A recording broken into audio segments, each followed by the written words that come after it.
Gros truc super important qui s'est passé sur ce mois de mai. Donc pour rappel, ça fait 5 mois que j'ai commencé mon challenge. Et là sur ce mois de mai, j'ai eu mon premier chiffre d'affaires. Bon salut, on se retrouve, ça fait un bon moment, j'ai pas fait de vidéo en réalité. En fait j'ai été pas mal pris par un gros projet et après j'ai fait une petite pause, je suis parti en vacances voir ma famille en Espagne. Mais en tout cas j'ai pu terminer le SaaS sur lequel je travaillais qui pour rappel aide à la création de boutiques e-commerce en SEO. Donc tout ce qui est fonctionnalité etc c'est fini. Il manque juste à faire le pricing et mettre les méthodes de paiement pour que les gens puissent prendre leur abonnement. Ensuite il y aura une sortie qui va arriver là dans les prochaines semaines. Donc ça je suis assez content parce que ça m'a tout simplement aidé à faire ma boutique que j'ai aussi terminée, je vais vous en parler juste après, et ça a aussi aidé par exemple Enzo mon pote pour ses nouvelles boutiques. Donc ça a été pas mal testé là ces dernières semaines, c'est vraiment quelque chose qui fonctionne bien donc j'en suis content. C'est vrai que ça fait un moment que je vous en avais pas parlé puisque j'ai pas sorti de vidéo, mais là pour le coup le lancement il devrait être pour la semaine prochaine ou celle d'après, donc vous aurez bientôt cet outil en plus à votre arsenal pour vous aider dans l'e-commerce. Sinon gros truc super important qui s'est passé sur ce mois de mai, donc pour rappel ça fait 5 mois que j'ai commencé mon challenge un an pour réussir, donc je l'ai commencé en janvier. Et là sur ce mois de mai j'ai eu mon premier chiffre d'affaires. Donc comme je vous ai dit juste avant, j'ai terminé ma boutique, j'ai fait un testing avec quand même pas mal de produits, donc 250 produits, ce qui est même peut-être trop pour un testing. J'ai fini la boutique et ensuite j'ai lancé le testing sur Google. La première semaine j'ai eu un souci, c'est-à-dire que je me suis rendu compte au bout de 7 jours que c'était mal configuré. D'ailleurs c'est pas moi, c'est Enzo qui a fait une analyse de mon Google Ads et j'avais des événements en fait qui étaient primaires alors qu'ils sont censés être secondaires. Donc pour ceux qui savent pas trop comment ça marche, imaginons par exemple j'ai un événement paiement initié qui est le moment où le client paye sur mon site. Et bien en fait moi ce que je veux c'est que Google il optimise à qui il montre les pubs pour qu'il montre à des personnes qui font des paiements initiés, du coup qui achètent. Sauf que moi j'avais mal configuré mes événements et Google il montrait aussi les pubs à des gens qui avaient pas forcément acheté mais qui avaient juste fait des ajouts au panier, ce qui fait que ça a un peu faussé mes statistiques sur la première semaine parce que j'ai fait que 2 ventes sur 7 jours et en plus de ça ça m'a fait dépenser beaucoup plus que mon budget pub. Donc la première semaine n'était pas du tout rentable, c'était assez raté. En plus cette semaine là j'étais parti en vacances justement à Valence, donc je bossais pas, je regardais juste les analyses Shopify et ça m'a un peu découragé sur le moment. Donc ensuite quand je suis rentré j'ai corrigé tout ça et puis j'ai commencé à vraiment ajouter du marketing et des choses comme ça sur mon site pour augmenter le taux de conversion. Et là par contre les ventes elles ont pas mal décollé, j'ai fait presque 300 € là sur 2 semaines. Donc le souci c'est que je suis pas encore rentable. Pourquoi? Parce que j'ai plusieurs soucis. Le premier c'est que j'ai un panier moyen qui est pas super haut sur les collections d'été. C'est quelque chose qui va être réglé par les autres saisons, surtout durant le Q4. Mais sur les collections d'été le panier moyen il est pas très haut, ce qui fait que c'est assez compliqué d'être rentable sur Google. Donc il faut que j'augmente ma rentabilité. Pour ça je suis en train de faire plusieurs choses. Je mets en place des flows email, je suis en train d'essayer de diminuer le coût de marchandises, j'ai augmenté mes prix aussi, j'essaie de faire un meilleur marketing avec des offres peut-être, ou j'essaie de vendre 2 produits d'un coup pour augmenter le panier moyen. Donc tout plein de choses sur lesquelles je suis en train de travailler dernièrement pour pouvoir sortir un peu de rentabilité sur cette période là. Et après moi le pic de ma niche c'est vraiment à partir de septembre, donc c'est là où normalement je suis censé faire vraiment une vraie rentabilité jusqu'à la fin du Q4. Voilà, sinon en attendant je vais commencer à faire des backlinks. Faut savoir que je me suis mis beaucoup trop tard, normalement faut les faire dès qu'on indexe le site. Donc ça va servir à augmenter le SEO de la boutique pour que justement à partir de septembre, la période où j'ai le pic, j'ai aussi le SEO qui rentre en jeu. Je vais aussi augmenter la cadence sur les articles de blog et je vais même les programmer en fait pour les prochains mois, comme ça se fera en automatique. Et comme ça sera assez passif le travail que j'aurai à faire sur cette boutique. Ça sera juste lancer des campagnes email, faire des offres marketing à des moments clés. Et puis voilà, et ça va me permettre du coup de dégager du temps pour, comme j'ai dit, terminer le logiciel d'ici une semaine ou deux. Et surtout passer à de nouvelles niches et à de nouvelles boutiques.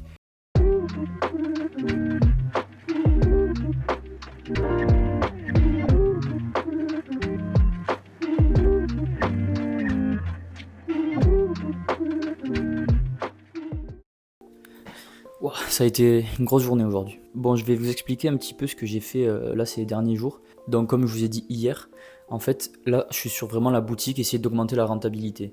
Sur ce testing au début je suis pas rentable même si je fais pas mal de ventes. Je tourne au moins à 1 ou 2 ventes par jour.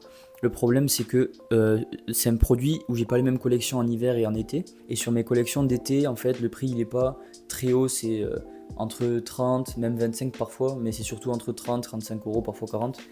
Et le problème c'est que avec 20 € de pub plus le coût fournisseur, faire une vente ça me faisait être break-even, c'est-à-dire que je perdais pas d'argent mais je gagnais pas d'argent. Donc pour améliorer ça, là j'ai baissé le coût publicitaire déjà à 10 €. par jour, le temps de passer un peu cette période d'été et arriver jusqu'à septembre où je remonterai le budget parce que c'est le moment où je vais vendre des produits plus chers. Et ce qui fait que du coup je pourrais augmenter le coût publicitaire et quand même être rentable. Donc ça c'est un peu ce que j'ai fait. Ensuite j'ai aussi revu le prix de mes produits. En fait j'avais pas assez margé. Ça c'est quelque chose, j'étais un peu naïf en fait. Je me disais la valeur perçue de mon produit elle n'était pas assez haute. Et pour moi le prix c'était un frein. Mais en fait en réalité ça c'est un raisonnement un peu de débutant parce que le prix c'est pas vraiment un frein. Si on arrive à mettre le bon marketing et qu'on parle à la bonne personne, on peut toujours réussir à justifier le prix. Et du coup c'est ce que j'ai essayé de faire ces derniers jours. Donc j'ai vraiment essayé de modifier ma page produit. J'ai fait vraiment un persona client poussé. Ça c'est quelque chose que je faisais pas à l'époque quand je faisais de l'e-com. Et en réalité je pense que c'est un vrai game changer parce que on entend souvent dans les formations en ligne il y a les formateurs qui disent ouais faites un persona client c'est important. Et en réalité les gens qui regardent la format soit ils le font pas. Et dit de la vérité c'est pareil pour vous je suis sûr. Soit ils font un persona client genre de 5 lignes. Nom, prénom, très très succinct. Et en réalité, il faut faire plus des ICP, donc vraiment des personas clients qui sont très très détaillés. Bon, maintenant vous avez l'IA qui peut vous aider à les générer, mais il doit s'appuyer sur des données. Donc, ce qui est pas mal, c'est de regarder les avis clients de vos concurrents. Après, parfois ils sont générés à la main et c'est pas des vrais, donc vous pouvez aussi regarder les avis Amazon, les avis AliExpress. Et avec ces avis-là, vous savez à peu près quel type de personne achète ce produit. Vous pouvez faire un persona client et derrière créer une offre et faire un marketing vraiment ciblé. Moi personnellement je pense que ça change tout en fait en e-com, c'est ce qui fait la différence entre les débutants et ceux qui font vraiment de la renta. Donc c'est ce que j'ai fait, j'ai refait du coup ma page produit, j'ai réussi à augmenter le taux de conversion là sur une semaine, j'ai calculé ça a pas mal augmenté. Donc ça plus la baisse des coûts publicitaires, ça fait que maintenant dès que je fais une vente, parce que je fais quand même à peu près une vente par jour même en ayant baissé les coûts pardon. Ouais, je fais quand même à peu près une vente par jour et c'est des ventes qui maintenant sont rentables. Donc je suis en train de récupérer un peu la perte que j'avais eue pendant la première semaine où mon Google Ads était mal configuré. Et bon, qui sait, peut-être que j'augmenterai même le coût publicitaire un peu plus tôt si je vois que je suis en rentabilité et que je suis assez sûr de moi et de mon taux de conversion faisable. Donc il y a eu ça. Ensuite, j'ai commencé du coup à faire tout ce qui est SEO. Étant donné que moi, le pic de ma niche c'est en septembre et que là on est en juin, ça donne 3-4 mois pour que le SEO il ait le temps de ranker. Enfin que mon site il ait le temps de ranker. Donc bon ça aurait été mieux de le faire plus tôt mais c'est pas grave. Donc ce que j'ai fait c'est que j'ai programmé des articles de blog. Je les ai fait justement avec mon SaaS, ce qui m'a fait gagner énormément de temps. En plus ils sont vraiment ils respectent toutes les règles que je voulais qu'ils respectent donc c'est parfait. Donc j'en ai programmé pour un mois, j'en ai programmé 11.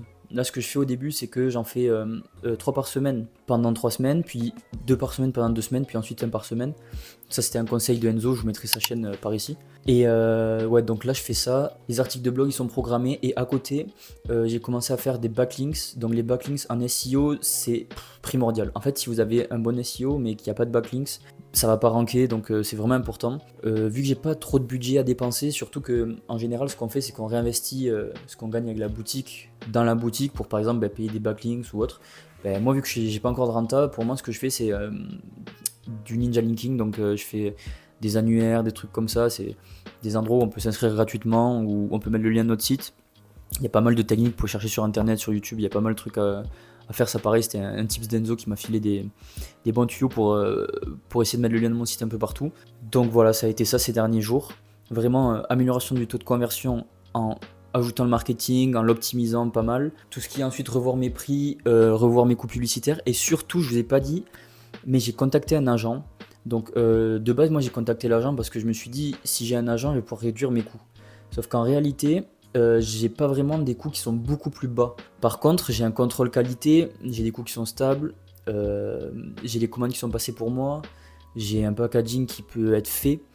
Et ça me coûte pas très cher en plus avec cet agent. Ce qui fait que si j'ai une vraie identité de marque sur mon packaging, je peux ensuite aller voir des micro-influenceurs pour faire de l'affiliation, c'est-à-dire qu'en gros je crée un deal avec eux, soit je leur donne un pourcentage des ventes, soit des produits, enfin ça peut dépendre. Eux ils font la promotion de mon produit, ils prennent leur part et moi ça me permet d'avoir du trafic on va dire gratuit. Donc ça m'apporte des ventes et en plus ça m'apporte aussi des backlinks parce que eux ils mettent le lien de mon site sur leur compte. Donc ça c'est quelque chose que je vais faire dès que j'ai le packaging. Là normalement je me suis mis d'accord avec mon fournisseur, donc j'ai dû un peu lui mytho. Ça les gars c'est un truc que vous devez faire aussi, faut être débrouillard. Par exemple moi il prenait 5 commandes minimum par jour, Ben, je les fais pas encore, j'en fais 2. Du coup, je lui ai dit que j'avais d'autres sites et que je voulais tester avec lui sur ce site. Ensuite, j'en passerai d'autres. En réalité, les autres sites là, ils vont arriver dans les prochaines semaines, donc je les ai pas encore. C'est à moitié vrai. Mais bon, du coup, ça m'a permis d'avoir ce fournisseur-là et puis de commencer à créer une relation de confiance avec lui pour pouvoir peut-être plus tard, quand j'aurai plus de ventes, déjà négocier les prix. Donc ça me fait gagner un peu de temps. Ah oui, aussi, je vous ai pas dit. Un autre truc que j'ai fait, c'est qu'il y a un calendrier marketing. En fait, c'est juste toutes les fêtes, toutes les promotions, les soldes qu'il y a pendant l'année. Et alors, du coup, j'ai enregistré ce calendrier-là marketing parce que j'ai commencé à faire tout ce qui est mon flow mail, donc tout le flow de panier abandonné, de bienvenue, de post-achat.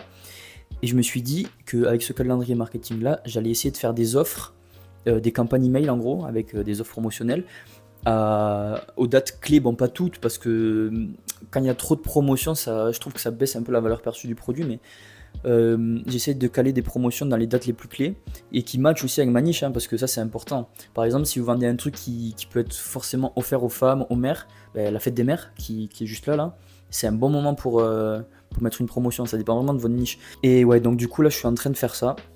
D'ailleurs, grâce à mes flots de mail, j'ai fait déjà pas mal de ventes, donc ça franchement c'est un hack, hein. Si vous avez du mal comme moi à être rentable sur un shop, négligez pas les flots de mail, passez-y vraiment du temps parce que apparemment on peut gagner jusqu'à 30% de son chiffre d'affaires en email, et c'est du chiffre d'affaires où on paye pas de pub, donc c'est vraiment intéressant de faire ça. Ne négligez pas vos mails, ne négligez pas en fait il n'y a pas que les pubs.